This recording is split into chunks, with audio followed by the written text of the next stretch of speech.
ચાતુર્માસ દરમિયાન નવધા ભક્તિથી ભગવાનને પ્રસન્ન કરી શકાય છે અને આ નવધા ભક્તિમાં પ્રથમ સ્થાન કથા વાર્તાને આપવામાં આવે છે। તો આપણે સર્વ કોઈ કથા વાર્તા સાંભળતા હશું અને નહીં પણ સાંભળતા હોય, તો આજે આપણે આ મહંત પર્વના પ્રથમ દિવસે મહંત સ્વામી મહારાજના જીવન પ્રસંગો દ્વારા એ મહંત સ્વામી મહારાજ કથા વાર્તાના પોતે કેટલા આગ્રહ ધરાવતા હતા, તો એના આપણે દિવ્ય પ્રસંગોની વાતો કરવાના છીએ। સાથે સાથે મહંત સ્વામી મહારાજમાં એક એવી કરુણા ભાવના છે, આ કરુણાના પણ સાક્ષાત દર્શન આજે આપણે પ્રસંગો દ્વારા કરીશું। આમ તો પ્રગટ ભગવાનના ચરિત્રો સાંભળવાથી આપણા અંતરમાં શાંતિ થાય છે। તો આવો આ મહંત પર્વના પ્રથમ દિવસે આપણે મહંત સ્વામી મહારાજના જીવન પ્રસંગો સાંભળીએ અને સાચા અર્થની અંદર આ ગુરુ પૂર્ણિમાનો એ પર્વ આપણે ઉજવીએ। તો પ્રવચનની શરૂઆત આપણે મંગલાચરણથી કરીએ। શોભે સૌમ્ય મુખારવિંદ હસતુ નેણેયમી વર્ષતા વાણી છે મહિમા ભરી મૃદુવળી હૈયે હરી ધારિતા યોગી રાજ પ્રમુખજી હૃદયથી જેના ગુણે રીજતા વંદો સંત મહંત સ્વામી ગુરુને કલ્યાણકારી સદા। શ્રી સ્વામિનારાયણ ભગવાનની જય, અક્ષર પુરુષોત્તમ મહારાજની જય, ગુણાતીતાનંદ સ્વામી મહારાજની જય, પ્રમુખ સ્વામી મહારાજની જય, પ્રગટ ગુરુ હરિ મહંત સ્વામી મહારાજની જય, સુરત અક્ષરધામ મહોત્સવની જય। દરેક દિવ્ય હરિભક્તોને ભાવથી મહંત પર્વના જય સ્વામી નારાયણ। આપણે પણ સૌ કોઈ કથા તો સાંભળતા હશું, પરંતુ સાંભળવા ખાતર સાંભળવા અથવા તો નિયમ છે એટલે સાંભળીએ છીએ, પણ ખરેખર મહંત સ્વામી મહારાજની એ જે કથા વાર્તા બાબતે જેમનો દ્રષ્ટિકોણ હતો, અભિગમ હતો ને, એ આપણા જીવનની અંદર આપણે શીખવા જેવો છે। આમ તો બ્રહ્મ સ્વરૂપ યોગીજી મહારાજ કહેતા કે કથા વાર્તાનું વ્યસન રાખવું। હવે કથા વાર્તાનું વ્યસન હોય ને તો કર્યા વિના રહેવાય નહીં। તો જો યોગીજી મહારાજના આ વાક્યોને જ તે મહંત સ્વામી મહારાજે એમને ચરિતાર્થ થયા એવા આપણને જોવા મળે છે। ખરેખર એમના પ્રસંગોનું જે આપણે ગુણગાન ગાશું ને ત્યારે ખબર પડશે કે મહંત સ્વામી મહારાજને પહેલેથી જ કથા વાર્તા કરવી પણ ગમતી હતી ને સાંભળવી પણ કરવી ગમતી હતી। આમ તો વ્યસનો તો દરેક વ્યક્તિઓ આજે અલગ અલગ પ્રકારના રાખતા જોવા મળે છે।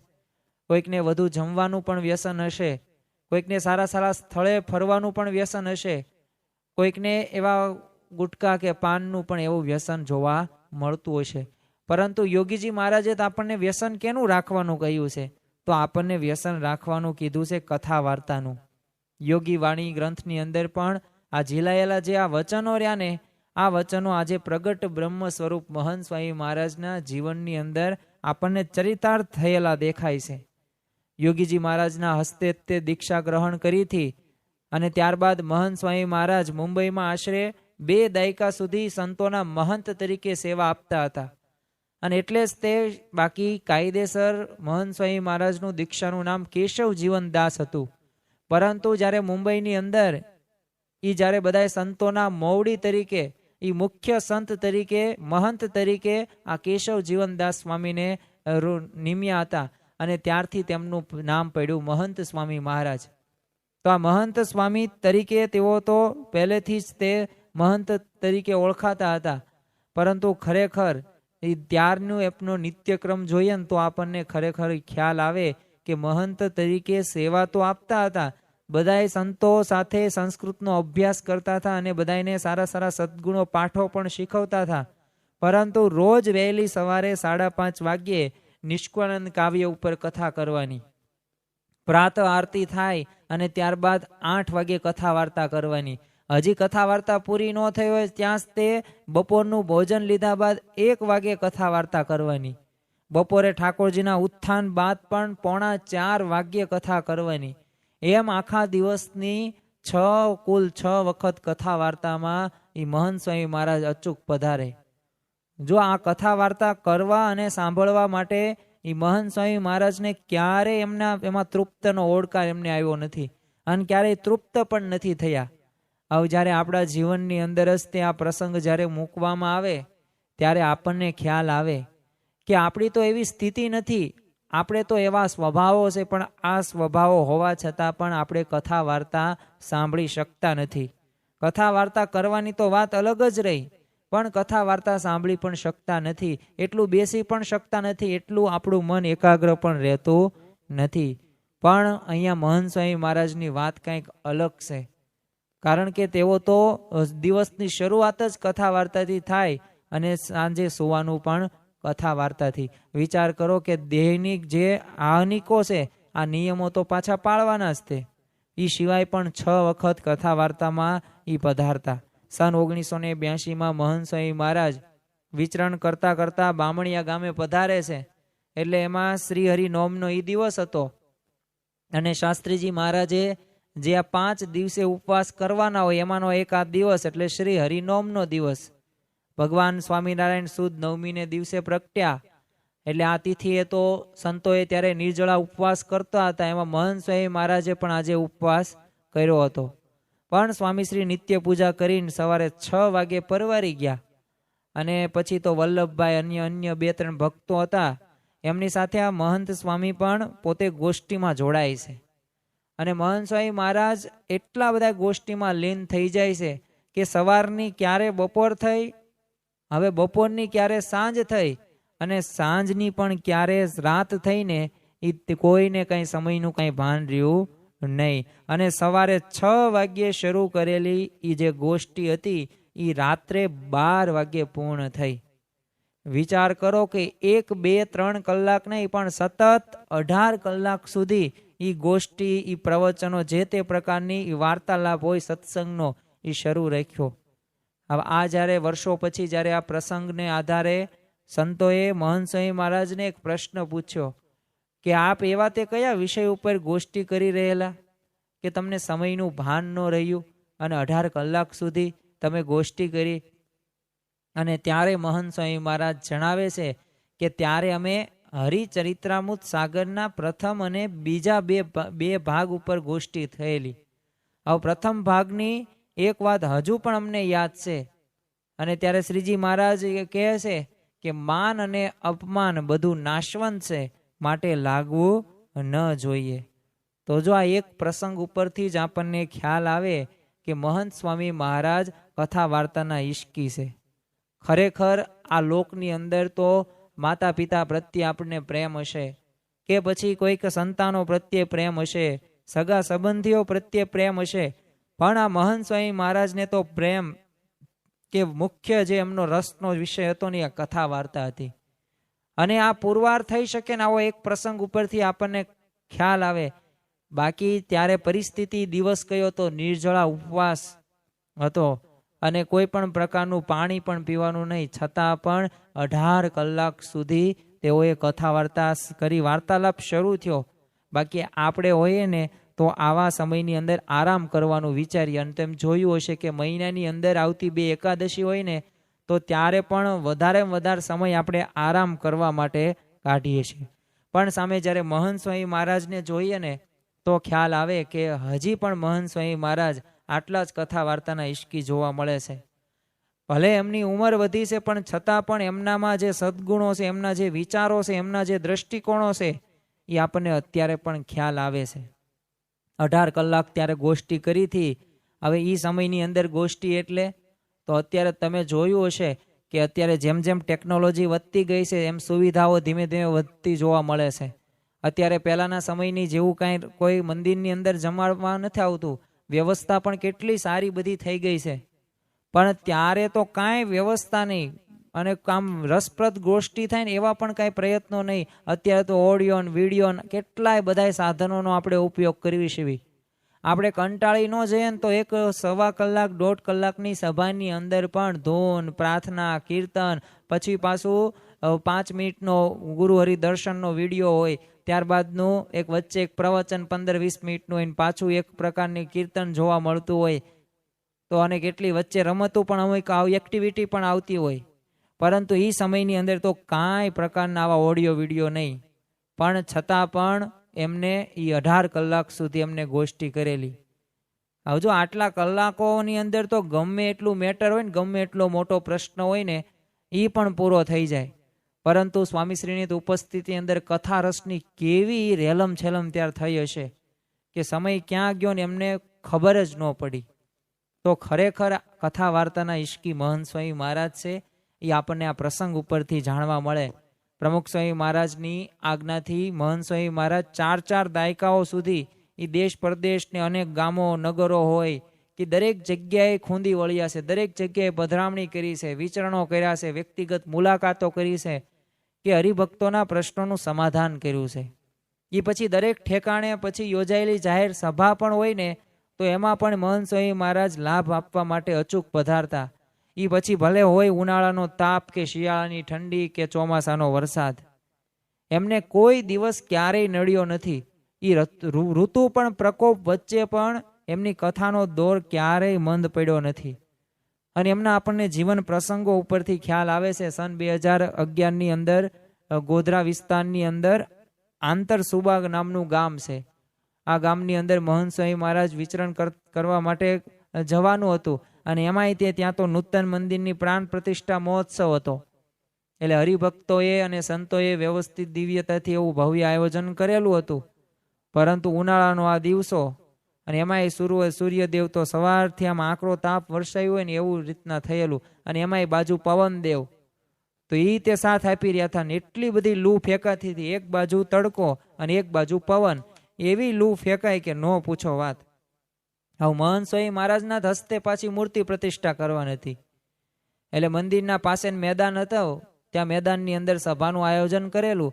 અને સન 2011નો સમય છે, એટલે એ સમયની અંદર એટલી બધી વ્યવસ્થા કે હાઈટેક બધું વાપરેલું પણ ન હોય. તો શ્રોતાઓની સંખ્યા બહુ વિશેષ કાંઈ હતી નહીં, કારણ કે એટલો બધો સત્સંગ ત્યારે નહોતો. પણ અત્યારે તો વિશેષ સત્સંગ જોવા આપણને મળે છે. પણ સ્વામીશ્રી ગરમીથી રાહત મળીને એ માટે બધા હરિભક્તોએ કુલરની વ્યવસ્થા કરવામાં આવેલી. પરંતુ કુલર ખાલી નામ માત્રનું કુલર સાબિત થયું. એક જણ પણ સ્વામીશ્રી સુધી પહોંચી નહોતી. હવે સ્વામીશ્રીના આશીર્વાદ શરૂ થયા, અને ત્યાં જ તે લૂના પવનો, ભારે પવન નીકળ્યા. એમાં તે નાનાશા મંડપના થાંભલે છે ને મોટા મોટા પથ્થર બાંધેલા, અને વધુમાં યુવાનો એને પકડીને બેઠા હતા. એટલે મંડપ થાંભલા સોતો નીકળી ન જાય. પણ પવનનો એક સુસવાટો એવો આવ્યો કે પથ્થર સાથે છે ને એ મંડપ પણ ઊંચો થઈ ગયો. જો આવી પરિસ્થિતિ આપણી સાથે સર્જાય ને તો શું થાય? આપણે હાફળા ફાફળા થઈ જઈએ, આપણે ચિંતિત થઈ જઈએ. પરંતુ આ પરિસ્થિતિમાં પણ મહંત સ્વામી મહારાજ લેશ માત્ર એમને ઊંચાટ કે ઉતાવળ ન કરી, અને એ કાંઈક વિનાશ અને શાંત ચિત્તે બસ એમને જે કાર્યો કરવાનું હતું તે કથા વાર્તા કરવાની હતી. આ કથા વાર્તા એમને શરૂ રાખી. 2014માં અટલાદરા મંદિરનો 79મો પાટોત્સવ ઉજવાયો હતો. હવે મહંત સ્વામી મહારાજ હસ્તે છે ને પાટોત્સવની વિધિ પૂર્ણ થયો. એટલે ત્યારબાદ સ્વામીશ્રી મંદિર પર શાસ્ત્રીજી મહારાજની દેરીએ પધારે છે દર્શન કરવા માટે. એટલે અહીં છે ને એક આરસ પર પાણી ઢોળાયેલું.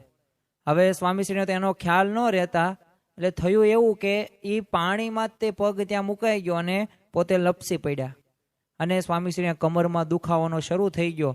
હવે સંતો અને ડૉક્ટરે સ્વામીશ્રીને ઉતારે આરામ કરવા માટે વિનંતી કરી, અને કહ્યું કે અત્યારે તમે પડ્યા છો, તમે આરામ કરો, સારું થઈ જાય પછી આપણે આગળ જે પાટોત્સવની જે સભા છે એની અંદર પધારશું.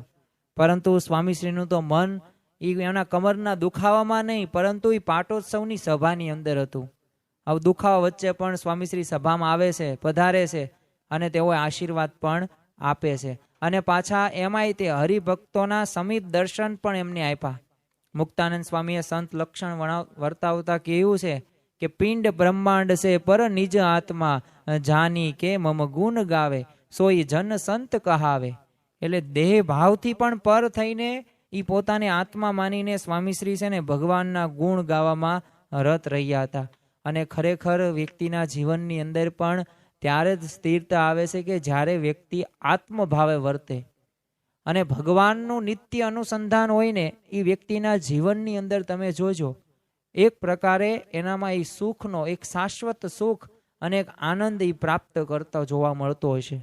તો ખરેખર આવા સંત આપણને અત્યારે મળ્યા છે, પ્રગટ સત્પુરુષ છે. એક મોક્ષનું દ્વાર છે મહંત સ્વામી મહારાજ.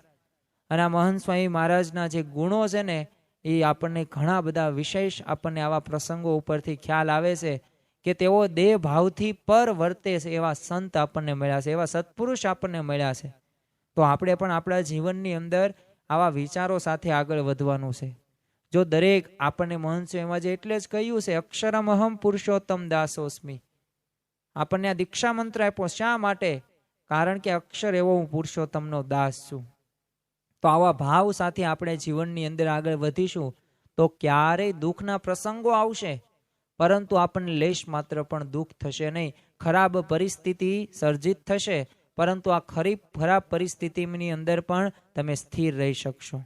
તો ખરેખર જે મહંત સ્વામી મહારાજ પણ જો આવી ભાવનાથી દેહ ભાવથી પર રહી શકતા હોય તો આપણે કેમ ન રહી શકીએ? આપણે એમના શિષ્યો છીએ. સામાન્યતઃ લોકની અંદર આપણને જોવા મળે છે કે વધતી જતી પ્રવૃત્તિ અથવા વધતી ઉંમર હોય ને તો કથા વાર્તામાં આપણને રુચિ ઓછી થતી જાય.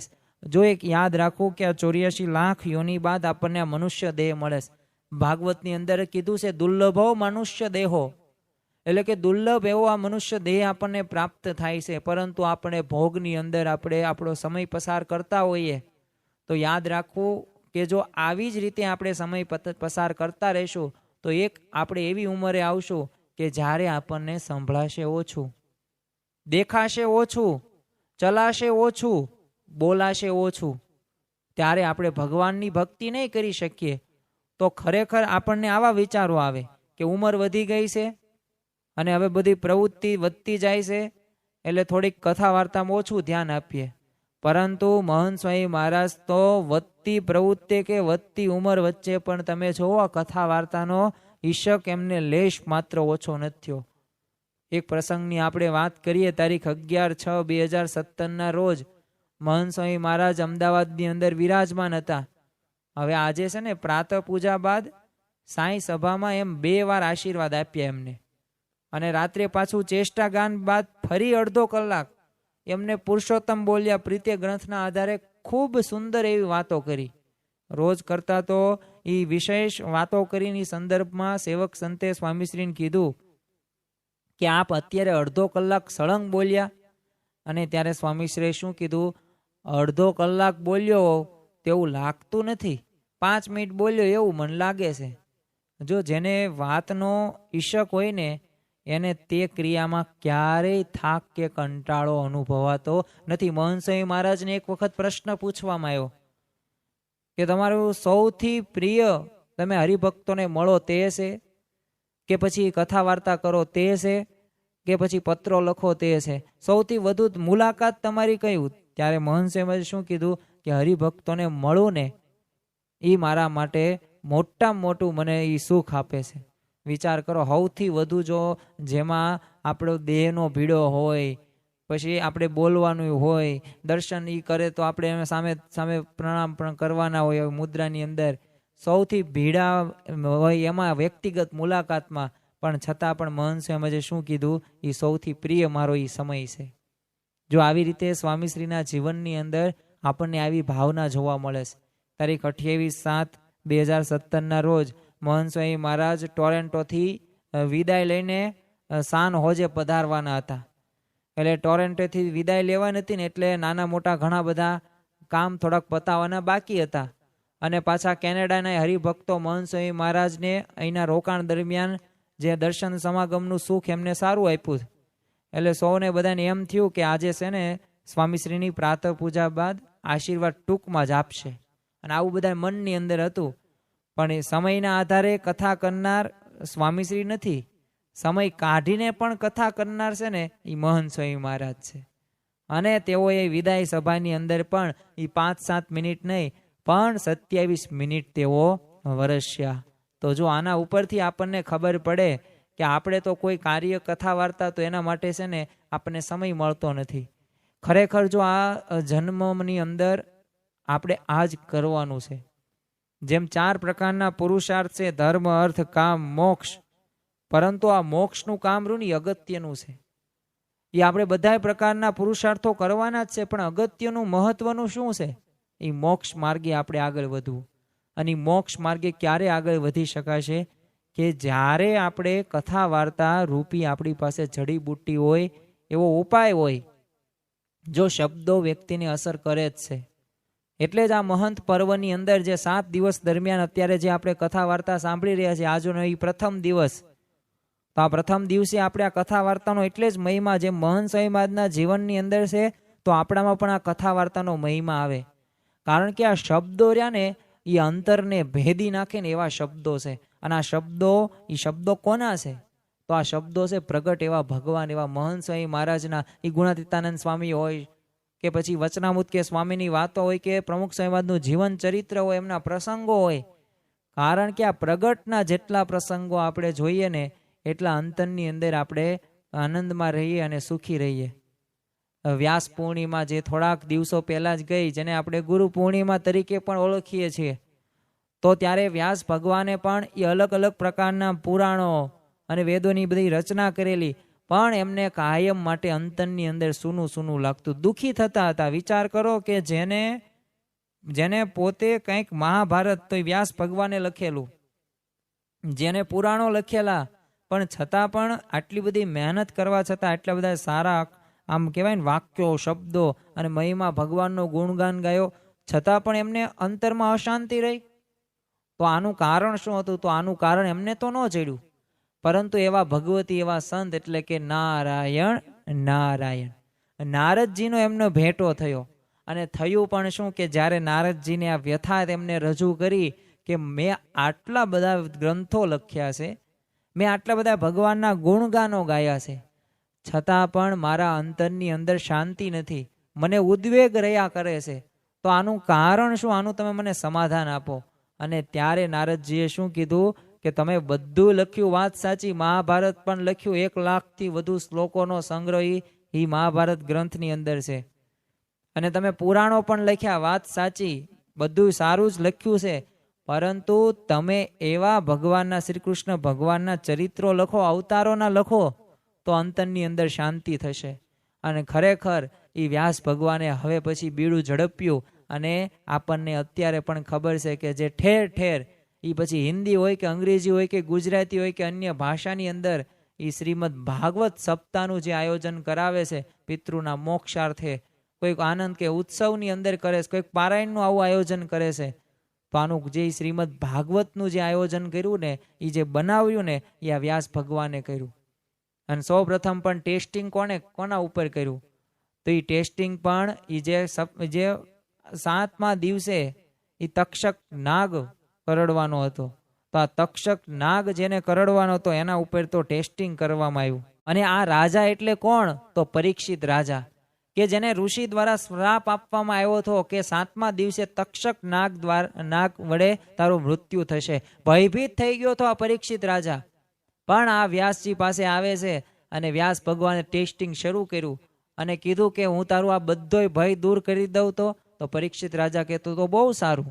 અને આવી રીતે વ્યાસજીએ તો ભાગવતી શરૂ કરી, ભગવાનના એ દિવ્ય ચરિત્રોનું આને આચમન કરાયું, દરેક અવતારોની વાત કરી, અને એવી પ્રસંગો સાંભળીને એવી અંતરની અંદર શાંતિ થઈ ગઈ. તો એ 4થા 5મા દિવસે તો એટલો કોન્ફિડન્સ પરીક્ષિત રાજાને આવી ગયો કે 7મા દિવસે શું, અત્યારે પણ તક્ષક નાગ આવે ને અને કવળીનું મૃત્યુ પાવું તોય મને ભય નથી, હું ભયભીત જે હતો એનાથી નિર્ભય થઈ ગયો છું.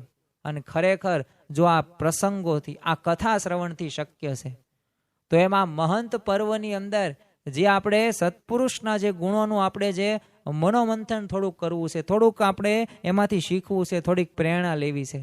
તો આ પ્રેરણા લઈશું, એમાંથી થોડુંક આચમન કરીશું, તો આપણા અંતરની અંદર પણ શાંતિ થશે. અને આ કથા વાર્તાથી શક્ય છે.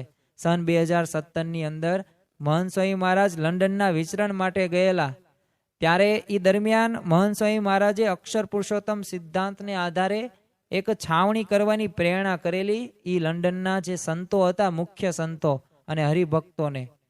અને સ્વામીશ્રીની રુચિ મુજબ છાવણીનું આયોજન પણ કરવામાં આવ્યું. અને સ્વામીશ્રીએ નિશ્ચિત સમયે આશીર્વાદ આપવા જ પધારવાનું હતું. આવું બધું કાર્યક્રમની અંદર નક્કી કરવામાં આવેલું હતું. પરંતુ સ્વામીશ્રી તો આખા દિવસમાં કુલ 7.5 કલાક બેસીને કથા વાર્તાનું શ્રવણ કર્યું. જો મહંત સ્વામી મહારાજે એ ઉત્સાહ એવો અદમ્ય હતો કે સાંજનું સત્ર એ શરૂ થવાનું હતું ને એની 5 મિનિટ પૂર્વેથી પહોંચી ગયા. અને એ સમયે ના હરિભક્તો તૈયાર નહોતા થયેલા અને વક્તા પણ હાજર નહીં. પછી તો તાત્કાલિક વ્યવસ્થા કરવામાં આવી અને સાંઈ સત્રની અંદર સ્વામીશ્રી 1-2 કલાક નહીં પણ સળંગ 4 કલાક 10 મિનિટ સુધી એક આસને બેઠા. વચ્ચે પાણી પીવા કે લઘુ શંકા માટે પણ ઊભા ન થયા. વિચાર કરો કે આપણે તો 1 કલાક 1.5 કલાકની સભાની અંદર બેસવાનું હોય તો એમાં પણ આપણે ફોનમાં જોવું પડે કેટલા વાગ્યા, પૂરું કરે તો સારું. હવે જો એમાં જ વૃત્તિ હોય તો એ શબ્દોની અસર ક્યારે થશે? પણ મહંત સ્વામી મહારાજ તો ઊભા જ ન થયા. કોઈ પણ પ્રકારના ઝોકા કે કંટાળા પણ નહીં. સતત માળા જાપ શરૂ અને કથા શ્રવણ પણ સાંભળતા જાય. અને એ જ રાત્રે ભદ્રેશદાસ સ્વામીએ સ્વામીશ્રીને પ્રશ્ન પૂછ્યો કે આપ આમ કેટલા કલાક સુધી કથા સાંભળી શકો? અને ત્યારે મહંત સ્વામીમાં જે જણાવ્યું હતું કે હજુ બીજા 2-2.5 કલાક હોત તો ચાલી જાત. વિચાર કરો કે 4 કલાક ને 10 મિનિટ સુધી તો જે કથા સાંભળેલી જ છે, પણ હજી મહંત સ્વામીએ શું કીધું? બીજા 2-2.5 કલાક.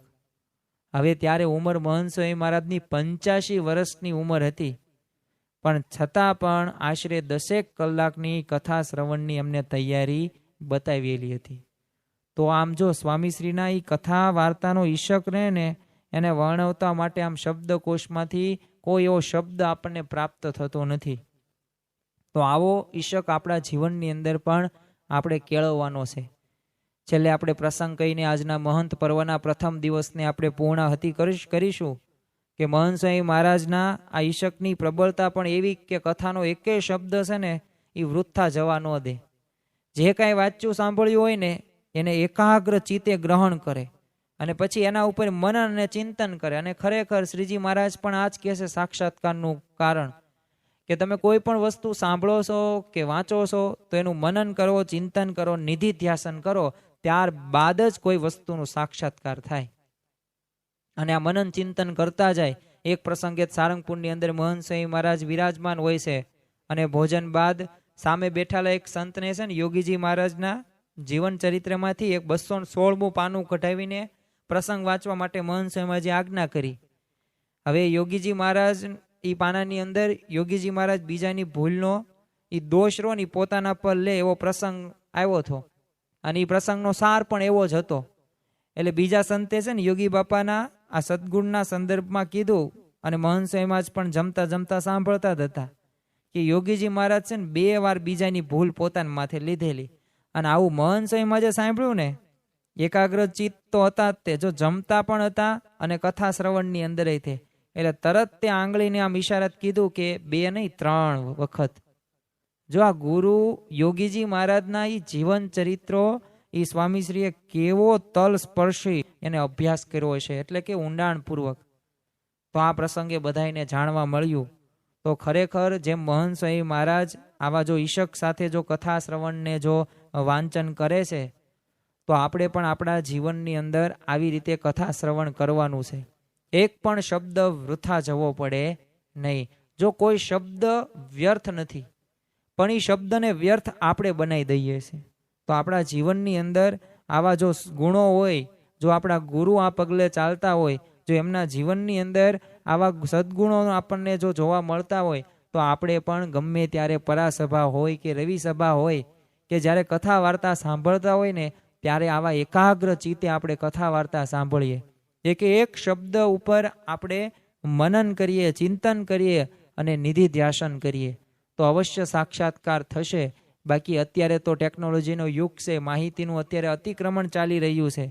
એટલે કેટલી માહિતી તમારી પાસે પ્રાપ્ત થશે, પરંતુ એ માહિતી આપણે એવી બધી માહિતીના બદલે આપણે આ સત્સંગ લક્ષી આધ્યાત્મિક માર્ગે આપણે આગળ વધી શકીએ એવી માહિતી આપણા મગજની આપણે અંદર ઇન્સ્ટોલ કરીએ. જો આ મહંત સ્વામી મહારાજની ઉંમર અત્યારે કેટલી બધી, તમે 93 વર્ષની ઉંમર છે પણ છતાં પણ એમના જીવનની અંદર તમે જુઓ કેવો કેપ છે કથા વાર્તાનો. એમને એ આશીર્વચન આપે ત્યારે તમે જુઓ તો એવો જ તે જે કથા શ્રવણનું વાંચન જેવો ઈશક એમને છે તો આપણે એમના શિષ્યો છીએ. તો આપણે પણ આપણા જીવનની અંદર આ કથા વાર્તાનો આવા ઈશક રાખવાનો છે. એક કરુણા મૂર્તિ મહંત સ્વામી મહારાજ કઈ રીતે છે? જો આમ તો લોકની અંદર તમે બધા અલગ અલગ વ્યક્તિઓ જોયા હશે કે અમુકમાં ભાવના હશે, અમુકના દયા હશે, અમુકમાં પ્રેમ હશે જાજી, તો અમુકમાં કરુણા પણ હોવાની. અરે અમુક તો નદયા પણ હશે, અમુકમાં કરુણા જોવા મળતી નહીં હોય. એટલે એ ગમે ત્યારે ગમે તેવો પ્રાણી હોય કે કોઈક વ્યક્તિ હોય તેને હેરાન કરતા જોવા મળે છે. પરંતુ આજે આપણે મહંત સ્વામી મહારાજનો એવો વિશેષ ગુણ એટલે કે કરુણા મૂર્તિ સંત મહંત સ્વામી મહારાજ. તો કેવા કરુણા મૂર્તિ સંત છે મહંત સ્વામી મહારાજ? તો આમ તો મહાભારતકાર વેદવ્યાસજી એક સંતનું લક્ષણ વર્ણવતા કહે છે કે દયાવંત સતઃ કરુણ વેદિનઃ, અર્થાત કે સંત દયાવાન અને કરુણા મૂર્તિ હોય છે. જો આપણે જે સવાર સાંજ જે ભગવાનની આપણે આરતી ઉતારીએ છીએ અને જે અગરબત્તી પ્રગટાવીએ છીએ, તો અગરબત્તીને જ્યારે પણ તમે જોવો ને ત્યારે જોજો કે એ અગરબત્તી પોતે સળગે છે અને બીજાને સુવાસ આપે છે.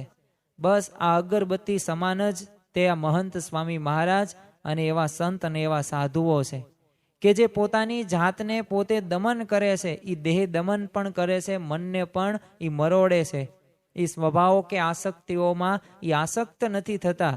અને સામે દરેક જે હરિભક્તો છે એટલે કે જે મુમુક્ષુઓ છે, જે એમના શિષ્યો છે, એમને સદાય માટે સુગંધ પ્રસરાવે છે. એમના જીવનની અંદર કઈ રીતે તેઓ આગળ વધે અને તેમના જીવનની અંદર શાશ્વત સુખ અને આનંદ આવે એવા પ્રયત્નો આવા સંતો દ્વારા કરવામાં આવે છે.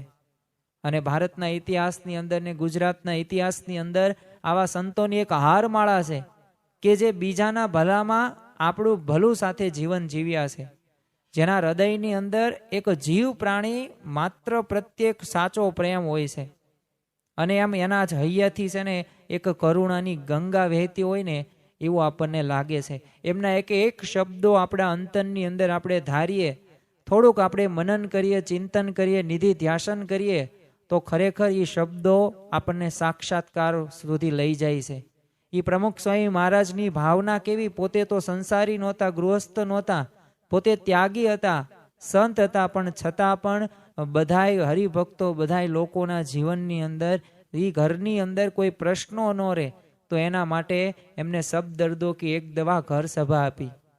આપણે સત્સંગની અંદર જતા હોઈએ અને જો આપણે અભાવ અવગુણ લેતા હોઈએ અને દિવ્ય ભાવ ન રાખતા હોઈએ તો આપણને મહંત સ્વામી મહારાજે એ આપણું સત્સંગની અંદર આપણે એક ઉચ્ચ સ્થિતિએ આપણે પહોંચી શકીએ, બ્રાહ્મી સ્થિતિએ પહોંચી શકીએ. એ માટે તેઓએ આ અભાવ અવગુણ વિશે પ્રવચનો કરેલા છે, આપણને આશીર્વચન આપેલા છે. તો ખરેખર આવા સંત છે કે જેના હૃદયમાંથી એક હૈયામાંથી એક કરુણાની ગંગા વહેતી હોય ને એવું આપણને સ્પષ્ટ થતું જોવા મળે છે. સન 2017ની અંદર મહંત સ્વામી મહારાજ ધોળકાના આ મંદિરની અંદર વિરાજમાન હતા. હવે હરિભક્તો સાથે મુલાકાત પૂર્ણ કરીને જ્યારે મંડપની અંદર મધ્યાહન ભોજન માટે જવાનું હતું તો તેવામાં ત્યાં પગથિયા હતા. એટલે ઉતરતા ઉતરતા સ્વામીશ્રી ત્યાં અટકી ગયા. એટલે સંતોને અચાનક એવું લાગ્યું કે આ સ્વામી કેમ અટકી ગયા, કોઈ કાંઈ કામ હશે. એટલે સંતોએ જોયું ને તો નીચેના પગથિયા ઉપર 3 મકોડા જઈ રહ્યા હતા. એટલે એ પસાર થતા હતા એ પગથિયાની વચ્ચોવચ. એટલે સ્વામીશ્રી એની રાહ જોતા હતા કે ક્યારે આ મકોડા પોતાના આગળ જ્યાં જવાનું છે ત્યાં જાય અને હું પછી આગળ ડગલું માંડું. તો જો આ એક અબોલા એક જીવના પણ એક દુઃખની લાગણી એ સ્વામીશ્રી સમજી શકે છે. આવું જ તે જ્યારે બોચાસનની અંદર પણ વૃક્ષારોપણ જ્યારે કાર્યક્રમ કરવાનો હતો તો ત્યારે પ્રમુખ સ્વામી મહારાજ પણ જ્યારે તેઓએ એ વૃક્ષ વાવવાનું હતું એ બી છોડ, તો ત્યારે એ ખાડાની અંદર એ મકોડા હતા એ તેઓ ભાળી ગયા. તો એ પેલા મકોડાને તેઓએ બહાર કાઢ્યા અને ત્યારબાદ છોડનું એ રોપણ કર્યું. તો ખરેખર જે આપણને આ સત્પુરુષને જે ગુણાતીત ગુરુ પરંપરા મળી છે ને એમના જીવનમાંથી આપણને સ્પષ્ટ ખ્યાલ આવે છે કે ભલે અબોલા હોય છે જીવ, દરેક પ્રાણી માત્રને તેઓ ધ્યાન રાખે છે. એમના હૃદયની અંદર એક દુઃખની લાગણી જોવા મળે છે. એટલે જ કોઈક વ્યક્તિ માંસાહારનો જ્યારે માર્ગ અપનાવે ને ત્યારે સ્વામીશ્રીને રોમે રોમમાં વેદના થાય છે. દારે સલામની અંદર જ તે આફ્રિકામાં જ્યારે સ્વામીશ્રી હતા ત્યારે એક સંસ્થાના અગ્રણીઓએ સ્વામીશ્રીને મળ્યા. હવે સારા વિચારોને ધ્યેય ધરાવતા હતા, પરંતુ જાણે અજાણે કંઈક માંસાહારનું દૂષણ એમને ઘૂસી ગયું હતું. હવે સ્વામીશ્રીને આ વાતનો જ્યારે ખ્યાલ આવ્યો કે આ ભક્ત તો પોતે માંસાહાર પણ ક્યારેક ક્યારેક કરે છે, તો માંસ ભક્ષણ ન કરવા માટે એમને ખાસ દ્રઢતા કરાવી. જો પીડ પરાઈ જાણે રે, વૈષ્ણવજન તો તેને કહીએ જે પીડ પરાઈ જાણે રે. ખરેખર આ પંક્તિને સ્વામીશ્રી છે ને જીવી રહ્યા છે, અને એમના આવા જીવન પ્રસંગો ઉપરથી ખ્યાલ આવે આપણને. 2019માં જ્યારે અખિલ ભારતીય યુવા અધિવેશનનું આયોજન સારંગપુર ખાતે થયેલું. હવે આ અધિવેશનની અંદર દરેક યુવાનોએ ભાગ લીધેલો, જે હરિભક્તો હોય, જે મુમુક્ષુ હોય, ગુણભાવી હોય. તો આ અધિવેશનની અંદર વચનામૃતને સ્વામીની વાતો આ બધાનો મુખપાઠ કરવાનો હોય. એટલે આ અધિવેશનના ઉદ્ઘાટનની અંદર જ તે સભામાં પધારવાના હતા સ્વામીશ્રી, અને ઠાકોરજી સહિત તેઓ ગોલ્ફ કાર્ટની અંદર મહંત સ્વામી મહારાજ અને સેવક સંતો અને ઠાકોરજી પોતે બિરાજ્યા. હવે યુવાનો તો પ્રથમ દિવસ હતો અને અધિવેશનનો શુભારંભ કરવાનો હતો, એટલે ભવ્ય બેન્ડ વાજા કરતા હરિકૃષ્ણ મહારાજ અને સ્વામીશ્રીને સભા મંડપ તરફ દોરી રહ્યા હતા. અને વાતાવરણ તો આમ જોવો ને તો આનંદ અને ઉલ્લાસથી છવાઈ ગયું. બધાની દ્રષ્ટિ એ સમયે સ્વામીશ્રી તરફ હતી, પરંતુ ત્યારે સ્વામીશ્રીની દ્રષ્ટિ રહીને એ સવારીમાં જે જોડાયેલા જે યુવાનો હતા ને એના પગ ઉપર એમને પડી. અને સ્વામીશ્રીને ખ્યાલ આવી ગયો કે ઉનાળાનો સમય છે, આખા દિવસના તાપ પછી આ પથ્થર ઉપર ખૂબ તપી ગયા હશે, અને આ યુવાનોને ખુલ્લા પગે ચાલી રહ્યા છે. એટલે તરત તે મહંત સ્વામી મહારાજે સેવક સંતોને પૂછ્યું કે આ યુવાનોને ગરમ નહીં લાગતું હોય? જો કોઈના નાનામાં નાના કષ્ટની વાત એ સ્વામીશ્રીના નજર બહાર જતી નથી. વિચાર કરો કે BAPS સંસ્થા આજે વિશ્વ ફલક ઉપર કાર્ય કરી રહી છે, તો તેની અંદર કેટલી પ્રવૃત્તિઓ હોય. કારણ કે સામાજિક જો પ્રવૃત્તિઓની વાત કરીએ તો 150 કરતાં વધુ સામાજિક પ્રવૃત્તિઓ કરે છે. અને એમાંય તે તમે સત્સંગની અંદર જ, મંદિરોની અંદર જ જુઓ તો અત્યારે 1100 નહીં પણ 1500 કરતાં વધુ મંદિરો જોવા મળે છે. સંસ્કાર ધામો તો અલગ, એ સિવાય પણ જે એની વ્યવસ્થા અને જે મેનેજમેન્ટ રહ્યું, પછી શિશુથી લઈને એ વૃદ્ધ સુધીના વ્યક્તિઓની બધી પ્રકારની સત્સંગની વ્યવસ્થા અલગ અલગ જોવા મળે. કોઈ યુવક હોય તો યુવક સભા હોય, કોઈ યુવતી હોય તો યુવતી સભા હોય, કોઈક નાનકડા અમથા બાળક હોય જે KG 1 થી 3 ધોરણ ભણતા હોય તો શિશુ સભા હોય, એ ધોરણ 4 થી 8 ભણતા હોય તો બાળ સભા હોય, એ સંયુક્ત સભા હોય, તો આ રવિ સભા હોય, પરા સભા હોય. તો આવા તો કેટલી પ્રવૃત્તિઓ શરૂ હોય છે. અને આ પ્રવૃત્તિમાં તમે જુઓ ને તો આપણને ખ્યાલ આવે કે આટલી વ્યસ્તતા વચ્ચે પણ સ્વામીશ્રીએ દરેક કાર્યની અંદર એમની કરુણા આપણને ઉભરી આવે છે. દારે સલામના જયભાઈ પટેલના નાના પુત્ર કિયાનના સાથળ ઉપર છે ને ગરમા ગરમ ચા ઢોળાતા છે ને સેકન્ડે ડિગ્રી સુધી ચામડી બળી ગઈ. એટલે એનું ઓપરેશન કરાવવાનું નક્કી થયું. એટલે સંતોએ સ્વામીશ્રીને વાત કરી કે આ જયેશભાઈ પટેલનો જે નાનો પુત્ર છે કિયાન, એને આ રીતના ઘટના બની છે. એટલે સ્વામીશ્રીને જ્યારે આ વાત કહેવામાં આવી ત્યારે તો તેઓએ પોતે દ્રવિત થઈ ગયા, અને 3-4 વખત એ બોલ્યા એકનું એક કે જલ્દી સારું થઈ જાય, પ્રાર્થના કરીશું, અને આશીર્વાદ તેમને આપ્યા. પાછું બપોરના વિશ્રામ બાદ પણ સ્વામીશ્રીએ સંતોને કીધું કે હું ઓપરેશન થિયેટરમાં જઈ આવ્યો અને કિયાનને આશીર્વાદ આપી આવ્યો છું. જો જાગ્રત અવસ્થાની અંદર તો સ્વામીશ્રીએ પ્રાર્થના કરે જ છે, પરંતુ નિંદ્રામાં પણ તેઓ નાનામાં નાનો કોઈ ભક્ત હોય કે નાનો બાળક હોય તો તેનું એ ત્યાં ધ્યાન રાખે છે. એક નિર્દોષ બાળકના પણ દુઃખમાં એ ભાગ લીધાનો સ્વામીશ્રીના મુખ ઉપર એક સંતોષ છલકાતો હતો. તો ખરેખર આ સ્વામીશ્રીની કરુણતા અહીંયા આપણને દેખાય છે. સામાન્યતઃ વ્યક્તિ પોતાના માટે તો પ્રાર્થના કરે જ છે, અથવા પોતાને જે માન્ય હોય ને એના માટે પ્રાર્થના કરતો હોય છે, પરંતુ સ્વામીશ્રીની વિશેષતા કઈ છે કે તેઓ કોઈને પણ દુઃખી જોઈએ ને કે તરત એ હૃદયમાં એમના પ્રાર્થનાની એક સરવાણી ફૂટી નીકળે છે. એ યોગીજી મહારાજ હોય કે પ્રમુખ સ્વામી મહારાજ હોય, એ પ્રમુખ સ્વામી મહારાજ પણ 2:30-3 વાગ્યે રાત્રે અડધી કલાક સુધી તેઓએ ધૂન કરેલી છે, પ્રાર્થના કરી છે. સૌરાષ્ટ્રમાં વરસાદ થાય બધાએ ભક્તો તને મને ધને સુખ્યા થાય, નવા વર્ષના પત્રો તમે જોવો, આશીર્વચનો જોવો, તો ખરેખર આપણા સત્પુરુષ ગુણાતીત ગુરુ પરંપરાના જીવનની અંદર આ કરુણા મૂર્તિ સમાન આપણા સત્પુરુષો છે. સિંગાપોરમાં જ્યારે સ્વામીશ્રીનો ઉતારો જે હરિભક્તના ઘરે હતો, હવે એની સમીપમાં જ મંદ બુદ્ધિના બાળકોની સ્કૂલ હતી. એટલે જ્યારે જ્યારે સ્વામીશ્રીએ દ્રષ્ટિ એ તરફ સ્કૂલ તરફ કરે ને, દર વખતે છે ને વિચારમાં ઊંડા પડી જાય, અને વિચાર કેવો કરે, પોતે દ્રવિત થઈ જાય કે બચારા કેવા આંધળાઓ છો, પોતાને કાંઈ જોઈ નથી શકતા. એટલે આના સંદર્ભની અંદર જ તે એક દિવસ સ્વામીશ્રીને કીધું કે રોજ ત્યાં જઈને પ્રાર્થના કરું છું કે બધા છોકરાઓને સારું થઈ જાય. અને ત્યારે સેવક સંતોને ખબર પડી કે આ સ્વામીશ્રી દ્રષ્ટિ ત્યાં તરફ કરે છે, પણ એનું મુખ્ય કારણ તો એમનામાં રહેલી આ ભાવના છે કે એ સ્કૂલમાં અભ્યાસ કરનાર એ બાળકોને, વાલી કે શિક્ષકોને પણ ખ્યાલ નહોતો કે આ સત્પુરુષ તેમના બાળકો માટે પ્રાર્થના કરી રહ્યા છે. જો ભગવાન સૌનું ભલું કરો, આ યોગીજી મહારાજની આ જીવન ભાવના રહીને એ આજે પણ આપણને સ્વામીશ્રી દ્વારા જીવંત થતી જોવા મળે છે. અને ખરેખર આપણે દરેકનું હિત જ ઈચ્છવું જોઈએ.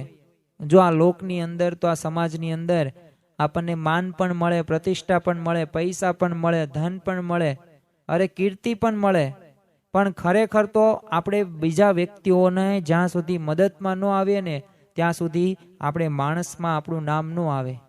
તો ખરેખર સાચો માણસ કોણ છે, સાચો માનવી કોણ છે? કે માનવની મદદ કરે એને માનવ કહેવાય. અને જે વ્યક્તિ દુઃખના સમયની અંદર હોય અને એને તમે દુઃખમાંથી ઉગારી નાખો, તો ખરેખર તમે માનવની વ્યાખ્યાની અંદર આવો. બાકી આપણે બધાય માણસો તો છીએ જ, તે કોઈક પુરુષ છે, કોઈક સ્ત્રી છે, પરંતુ આપણે સાચા માનવ ક્યારે થશું? કે જ્યારે બીજાનું આપણે ભલું કરીશું. તો આ યોગીજી મહારાજની જીવન ભાવના એ આપણે પણ આત્મસાત કરવાની છે. હિંમતનગરના એક હરિભક્તના પત્નીને શારીરિક તકલીફ ઊભી થઈ, એટલે શારીરિક પ્રશ્નો સાથે ઘરમાં છે ને આર્થિક પરિસ્થિતિ પણ ખરાબ હતી. એટલે તો વધુ મૂંઝવણ ઊભી થઈ, કારણ કે શારીરિક તકલીફની અંદર તો પછી શરીરમાં કાંઈ પણ પ્રકારની અશક્ત હોય એટલે કોઈ કાર્ય ન કરી શકીએ. અને એમાંય તે જ્યારે આર્થિક પરિસ્થિતિ તો જે વ્યક્તિની કથળે ને ત્યારે આપણને ખબર છે કે તેનું દરેક પ્રકારના પ્રશ્નો એ વધતા જ જોવા મળે છે.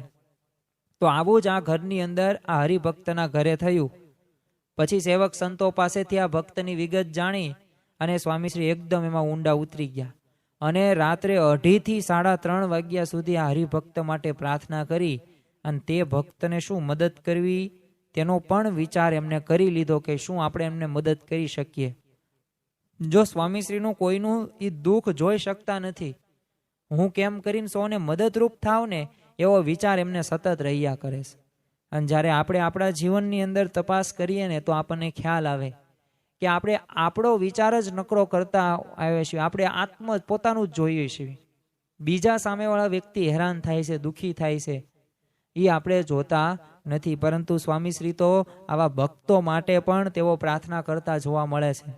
આપણે સૌ જાણીએ છીએ કે સ્વામીશ્રી જ્યારે જ્યારે સંતો હરિભક્તોને એ રોગાદિક આપત્તિ દૂર થાય ને એ માટે ઠાકોરજીના ચરણે પ્રાર્થના કરે છે. અને ત્યારે તે ભક્તોની ઘણી બધી મુશ્કેલીઓ દૂર પણ થાય છે. અને સ્વામીશ્રી પોતે પોતાના જીવનમાં તે તમે જુઓ તો કાંઈ પોતાના જીવનમાં પ્રશ્નો ઓછા નહોતા. એ તમે પાઇલ્સ જુઓ, ભગંદર, બાયપાસ કે બ્રેન સ્ટ્રોક, આવા કેવા ગંભીર જેવા રોગો ગ્રહણ એમને કર્યા હતા. લીમરૂ આફ્રિકાની ખાતે સંતો સાથેની એક સહજ ગોષ્ઠીની અંદર એક સંતે છે ને ત્યારે સ્વામીશ્રીને પૂછેલું કે આપ બીમારી કેમ ગ્રહણ કરો છો? એટલે ત્યારે સ્વામીશ્રીએ સ્મિત કરતા કીધું કે બીજા માટે. હવે આ બે શબ્દોથી વધુ સ્પષ્ટતા માટે છે ને બીજા સંતે સામે પૂછ્યું બીજા માટે એટલે શું? એટલે સ્વામીશ્રીએ શું કીધું? બીજાનું દુઃખ લઈ લેવા. અને સ્વામીશ્રીના આ શબ્દો સાંભળીને જો આપણને એક ઐતિહાસિક પ્રસંગની એક સ્મૃતિ થઈ આવે કે જ્યારે ઘનશ્યામ પ્રભુએ 11 વર્ષની ઉંમરે ગૃહત્યાગ કર્યો, એમને હેતુ શું હતો? આત્યંતિક કલ્યાણ કરવું છે જીવોનું. ત્યારબાદ એમને નીલકંઠ વર્ણી તરીકે વેશ ધારણ કર્યો. પછી લોજની અંદર આવે છે રામાનંદ સ્વામીના આશ્રમની અંદર. અને આ રામાનંદ સ્વામીને ત્યાં તેઓ રહે છે અને થોડાક 1-2 વર્ષની અંદર જ તે ધર્મધુરા એ સંભાળે છે. અને રામાનંદ સ્વામી થકી એમને દીક્ષા આપવામાં આવે છે અને સહજાનંદ નામ આપવામાં આવે છે. તો ત્યારે પણ એ ભગવાને સ્વામિનારાયણ ભગવાને રામાનંદ સ્વામી પાસેથી 2 વરદાનો માગેલા હતા. અને આ 2 વરદાનોની અંદર શું હતું કે પોતાના ભક્તો કોઈ પણ પ્રકારે ન દુઃખી થાય. અને કેવા વરદાનો માગ્યા હતા કે મારો કોઈ આશ્રિત હોય, ભક્ત હોય, અન્ન વસ્ત્રે કરીને ક્યારેય કોઈ દિવસ બેનામ જો ભિક્ષાપાત્ર લખ્યું ને તો એ મને મળે, પણ મારો ભક્તને કોઈ પણ પ્રકારે એને તાણ આમાં ન આવે. ખાવા પીવામાં જો ખરેખર આપણને આવા ભગવાન મળ્યા છે કે પોતે ભિક્ષાપાત્ર માગી લેશ પણ ભક્તને દુઃખી નથી કરતા. બીજું વરદાન પણ એવું જ માગ્યું હતું કે કોઈકને 21 કરોડવાનું દુઃખ હોય લખ્યું હોય ને તો મને રૂવાડે અનંત કોટી વિષયોનું દુઃખ મને લાગે, પણ મારા ભક્તને દુઃખ ન લાગે. તો આવા ભગવાન આપણને મળ્યા છે અને આપણે એમના આશ્રિત છીએ. તો આજ તે આપણને વર્તમાન કાળે એ ભગવાન સ્વામિનારાયણના સંત સ્વરૂપે આપણને દુઃખ પોતે ગ્રહણ કરીને એ કરુણા વર્ષા કરી રહ્યા છે. સન 2020ની અંદર કોરોના વાયરસ જે આમ તો વિકટ મહામારી હતી, આમ સમગ્ર વિશ્વને એને ભવડામાં લીધેલું. હવે આ ઉપદ્રવમાં તે લાખો લોકોને પ્રાણ ગુમાવ્યા હતા. ચેપથી બધાને સુરક્ષા થાય ને એ માટે મહંત સ્વામી મહારાજે જાહેર સમુદાયને સંબોધીને પત્રો લખ્યા હતા. અને જેમાં બધાય પ્રત્યેનું વાત્સલ્ય આત્મીયતા એમાં વ્યક્ત થતી જોવા આપણને મળે છે. વળી સ્વામીશ્રીની પ્રેરણાથી લોકડાઉનના સમયની અંદર જ તે સંસ્થા દ્વારા એ દેશ પરદેશમાં અનેકવિધ તે સેવા અને કાર્યક્રમો તો થયેલા જ હતા અને તેમને પ્રેરણા પણ કરેલી. પણ સાચી પ્રેરણા તો એમની એ કરુણા અને વાત્સલ્યતામાં આપણને જોવા મળે છે.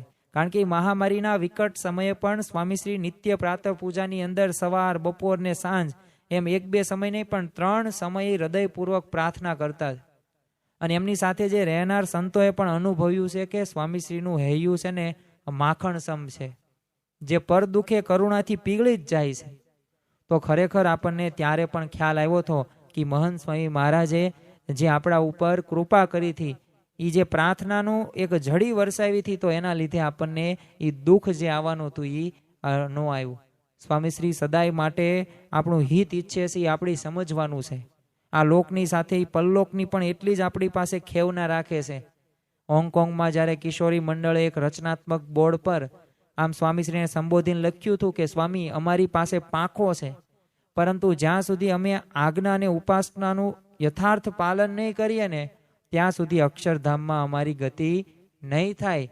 તો અમારે શું કરવું? અને ખરેખર આજ્ઞા અને ઉપાસના દ્રઢ કરવા માટે લોકોને વર્ષોના વર્ષો વહી જાય હરિભક્તોને. અને નિયમો એટલે કે આજ્ઞા અને નિયમ ધર્મ તમે કહો, સામે ઉપાસના એટલે સિદ્ધાંતની વાત જે આંતરિક છે, ઓલી બાહ્ય રીતે પણ છે ને આંતરિક શુદ્ધિઓ માટે પણ છે. તો આ અક્ષરધામમાં જવા માટે 2 પાંખો અને કીધું કે અમારી ગતિ નહીં થાય કારણ કે યથાર્થ રીતે અમે નહીં પાળીએ તો અમારે કરવું શું? હવે આ પ્રશ્ન કાંઈ કિશોરી મંડળનો નહીં, પરંતુ આધ્યાત્મિક માર્ગે એ ચાલનાર દરેક ભક્તનો છે. કારણ કે આપણા તમામ સાધન જ્યારે છે ને ટાંચા પડે ને ત્યારે આગળ ઉપર શું થશે, એ માયા પર ગતિ થશે કે કેમ, આવા બધા પ્રશ્નો આપણને મૂંઝવે છે. એથી જ તો સ્વામીશ્રીએ ક્ષણના પણ વિલંબ કર્યા વગર એમને કહ્યું કે ખેંચી લેશું. જો આ કહેવાનો ભાવાર્થ આપણે સમજીએ ને તો ખ્યાલ આવે કે જો આપણે આજ્ઞા અને ઉપાસનાના જીવનમાં દ્રઢ કરવા જો આપણે પ્રયત્ન કરીએ, ભલે 100% આપણે વર્તી ન શકીએ, પણ જો પ્રયત્નો પણ કરતા હશું ને, એટલે કે જો પુરુષાર્થ કરતા હશું, મહેનત કરતા હશું ને, તો એ પુરુષાર્થ જોઈને પણ એ ખેંચી લેશે. એ કૃપા કરીને આપણને અક્ષરધામમાં પમાડશે. અને ભગવાન અને સંત કેવા દયાળુ છે.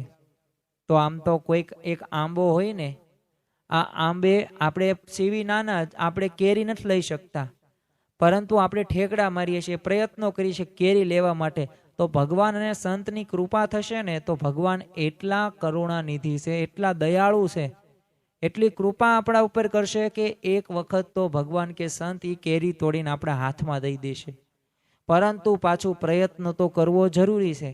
ભલે પૂજા નિત્ય પૂજા વ્યવસ્થિત નથી થતી, પણ તમે એના માટે પ્રયત્નશીલ છો તો એક સમય તો એવો આવશે કે તમે પૂજા વ્યવસ્થિત કરશો.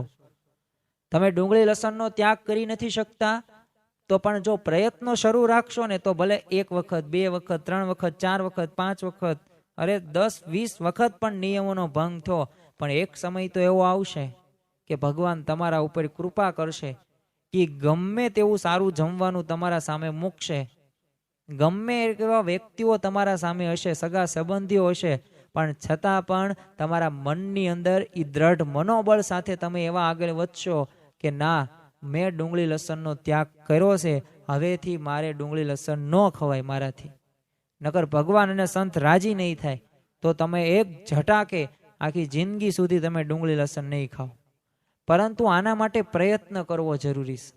જો આપણને આ મનુષ્ય દેહ મળ્યો છે પૃથ્વી લોક ઉપર, તો યાદ એક એ પણ રાખવું અને સમજવાનું કે આપણા કાંઈક તો એવા સ્વભાવો છે, કાંઈક તો ગયા જન્મની અંદર, પૂર્વ જન્મની અંદર આપણે કાંઈક આસક્ત થઈ ગયેલા છીએ, કાંઈક ઈચ્છાઓ બાકી રહી ગયેલી છે, તો એ માટે કંઈક કસર તો રહી ગઈ છે, ભૂલ તો કંઈક થઈ છે, તો જ આપણને આ ફરી વખત આ મનુષ્ય દેહ મળ્યો હોય. બાકી તો આપણો મોક્ષ થઈ ગયો હોય અને આપણે અક્ષરધામની અંદર સુખ લેતા હોઈએ. પણ કાંઈક તો પ્રશ્ન છે, તો એ પ્રશ્ન જે છે ને એને સોલ્વ ક્યારે કરવાનો છે? અહીંયા કરવાનો છે.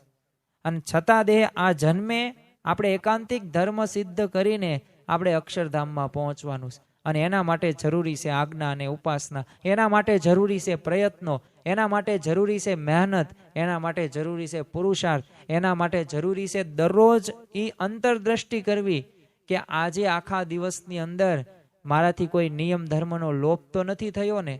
આજે મેં એટલા પ્રયત્નો તો સ્વપ્રયત્નો તો કર્યા છે ને કે નિયમ ધર્મો પાળી શકો, એટલો હું જાગૃત તો છું ને?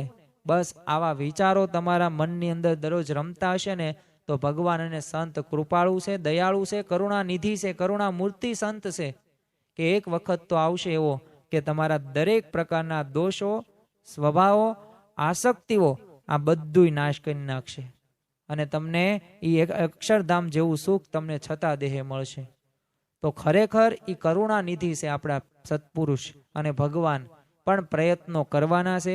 આ પ્રયત્નોમાં આપણે કાચપ રાખવાની નથી, એમાં આપણે આળસ કે પ્રમાદ કરવાનો નથી, એમાં આપણે એવા વિચારો નથી કરવાના કે એટલું તો ચાલે, આમ ન કરવું જોઈએ, એટલા બંધન બહુ જરૂરી નથી, એ આ ચાલે ને ફાવે ને હાલશે ને આવા બધા શબ્દો જો ફાફાવેડા કરશું ને તો પછી ભગવાન આપણા ઉપર કૃપા કરવાના નથી, તો પાછા આપણને ખેંચીને નહીં લઈ જાય. જો આ સ્વામીશ્રીના અદ્વિતીય એમની કરુણા છે, એ આશ્રિત ભક્તનું એક નિશ્ચિત આત્યંતિક કલ્યાણ થવાનું જ છે એવો આપણે દ્રઢ વિશ્વાસ રાખવાનો છે. પણ દ્રઢ વિશ્વાસ હોય ને સાથે સાથે પ્રયત્ન પાછા હોવા જરૂરી છે. તો આવા કરુણા મૂર્તિ આપણે સમા સત્પુરુષ આપણને મળ્યા છે, તો ખરેખર આપણે પણ આવા કરુણા નિધિ આપણે બનીએ, આપણામાં પણ આવી ભાવના આવે અને આપણે પણ મહંત સ્વામી મહારાજના ડગલે ડગલે ચાલીએ. જય સ્વામી નારાયણ. આવા જ આધ્યાત્મિક પ્રવચનો સાંભળવા માટે અમારી ચેનલને લાઈક કરો, શેર કરો અને સબસ્ક્રાઇબ કરવાનું ભૂલતા નહીં.